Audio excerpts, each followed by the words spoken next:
Hey guys, welcome to my channel. Today is October 12th and I wanted to give you guys a little bit update on what's been going on since my last video. So my last video I had mentioned I left the hospital. I was diagnosed with sepsis due to my frequent UTIs, not being able to urinate due to a stricture. So after leaving the hospital, I made an appointment with the Crane Center to see Dr. Jun, Dr. Safer's replacement. So I went to go see Dr. Jun, and what he told me is that he didn't feel comfortable continuing and taking over my care from Dr. Safer. He said he does believe I have a stricture, but also when I was in the hospital, they noticed some type of fluid around my rectum area underneath my bladder, so he didn't feel comfortable handling that.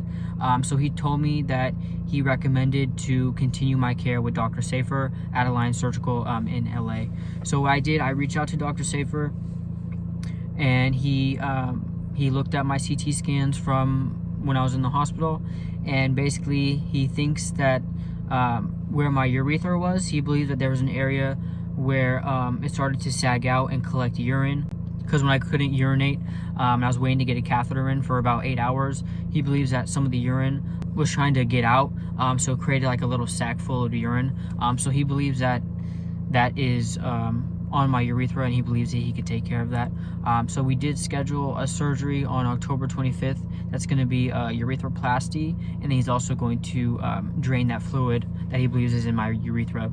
Also, when I was discharged from the hospital, they gave me antibiotics. I took those for about 7 days after I was discharged. Once those 7 days were over, I went to see my primary care physician. I was feeling better, but I wanted to make sure that the infection was gone, so I asked her for a urine culture. The results of that came back that I still had a little bit of infection, so she did prescribe me 10 more days of antibiotics. I ended up just finishing that prescription about maybe 5 days ago.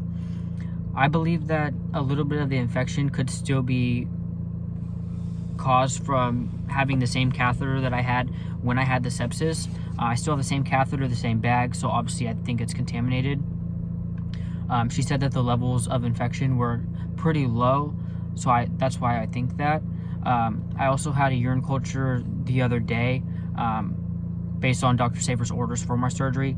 It did still show a little bit of infection, and again, I think that's because of the bag. I did confirm that with the doctor that can happen, where when you have a catheter and an infection, the bag gets contaminated. So maybe even though the urine in my bladder isn't contaminated, once it passes through the bag, which had infected urine previously, I could still kind of pick up some of those contaminants. So currently, I have an appointment, a pre-op appointment tomorrow with Dr. Safer over the phone since he is in LA, but I will be driving down there on the 23rd and having surgery with him on the 25th at the Southern California Hospital at Culver City. So I just wanted to update you guys on what's been going on. I'll also update you guys after my appointment tomorrow to let you guys know kind of what he's going to do. The surgery is outpatient, but I will be staying in the LA area for about 12 days until my first pre-op appointment, just in case anything goes wrong or I need to see him. I don't want to be driving 6 hours just to go see him, just in case anything happens. So yeah, I just wanted to update you guys really quickly. It's a short video. If you have any questions, comment below. If you have any desire to look at my Patreon and see exclusive posts I weren't posting anywhere else, go ahead and feel free to check that out. I also have my Instagram handle below. Thank you guys for watching. Checking with you guys soon.